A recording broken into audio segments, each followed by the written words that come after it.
predict what the outcome would be, but we will tell you that even as recently as this past week, the outcome was still not fully decided from the perspective of consciousness. So that is why we knew that today would be important, because either way, this, shall we say, election represented for many of you a battle.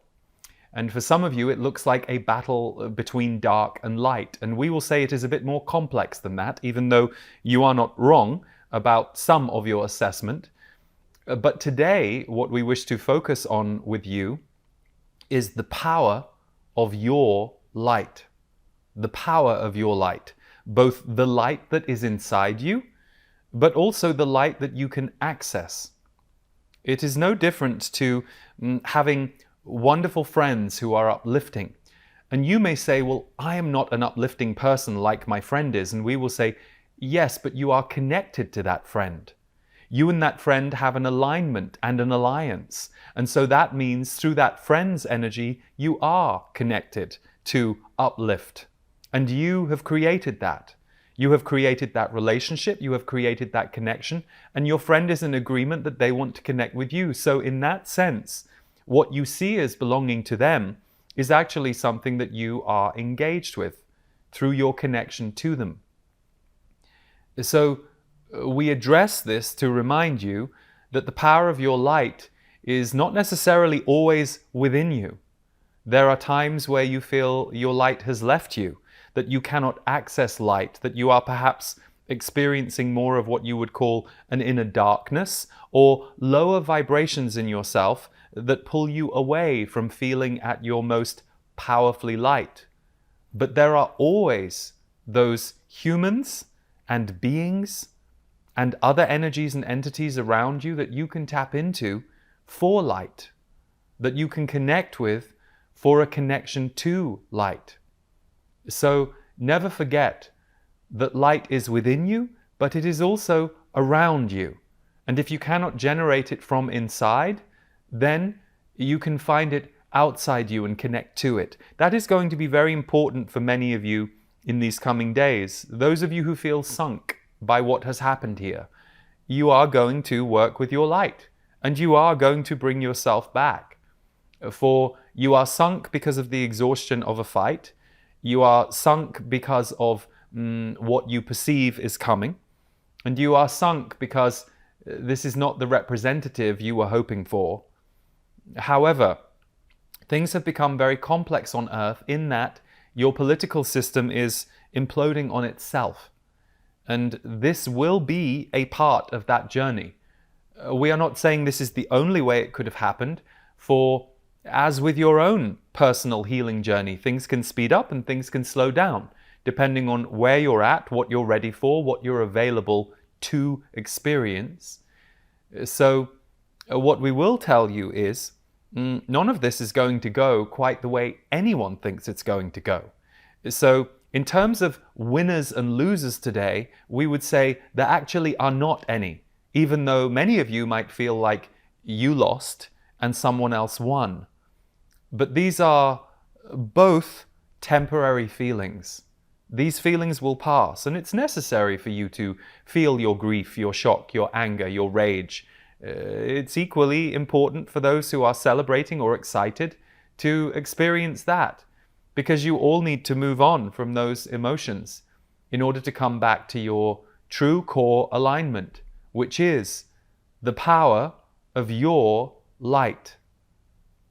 Because as you hold the power of your light in you, you hold it for others too.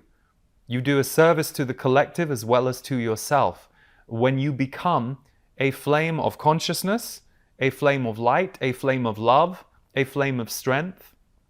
You will not necessarily be all of those things in one lifetime, and certainly not all at once, but you will choose one of these, we would call it higher vibrations, that help weave a tapestry of oneness more into the human collective. The human collective is not ready for oneness yet, but you are activating it. Many of you are seeding it on Earth through small conversations with your closest people or strangers that seem small to you, but are not small at all. They are activators. Whenever you touch someone's heart, open someone's mind in a dialogue, that is a permanent effect you have had on the person. Whenever you are saying things that you're all used to hearing and saying, it is a little more what we would call repetitive, or you might say dead. Nothing is ever truly dead, but like a nutritious meal, you can eat a meal that has no nutrition, and you can eat a meal that has plenty of it. So we would say to you, when you repeat things and go on what you might call autopilot patterns, there's no real nutrition in those connections with others. But when you have a nutritious conversation that opens you, that lifts you up, that lights you up, not only does it help you feel better, you created an energy with the other person or people, or if this was a place you visited and you felt very open and expanded and you were changing the energy of this place or this land or this building, you leave that imprint there after you have experienced it. So consciousness is raising all of the time, and often humans like to upshift their power and their light through adversity. Again, we're not saying this is the only way you can do it, but for many humans, they need to be shown the opposite of what it is they truly desire in order to understand what they truly desire and to walk the other way.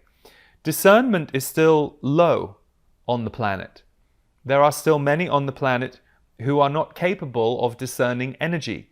And in fact, that needs to increase in order for consciousness to increase. And so many of you despair because you see what you perceive as dumbing down of certain people's abilities, minds, ways they can engage in society. And that is true.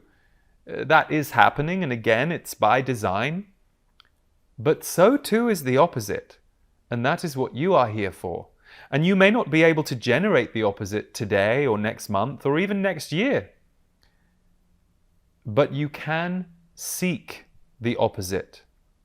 If the power of light is not within your body right now, be drawn to examples of it outside you. Go toward them.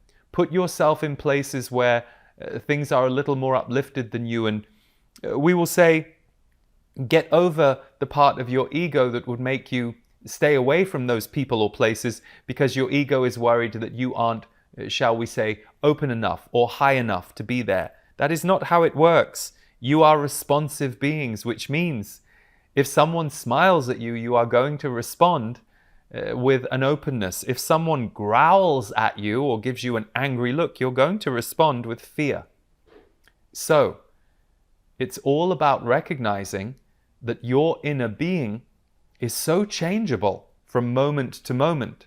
And your energy mastery work is to understand who you are and how you operate as a system. That's why you have to do it, because you're all different.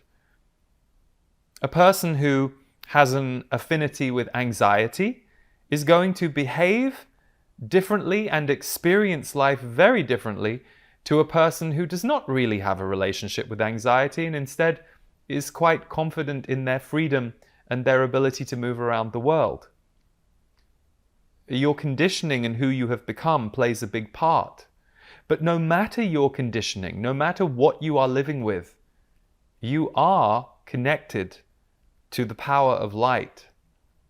And when you are not, when it is not in you enough, or when you are not surrounding yourself with enough examples of it, you suffer. You suffer. And what many of you are learning on earth is how to suffer less and love more and be open more. And that is why those of you who are disappointed today in what has transpired, for you do not see an example of that in some of the behavior you have witnessed.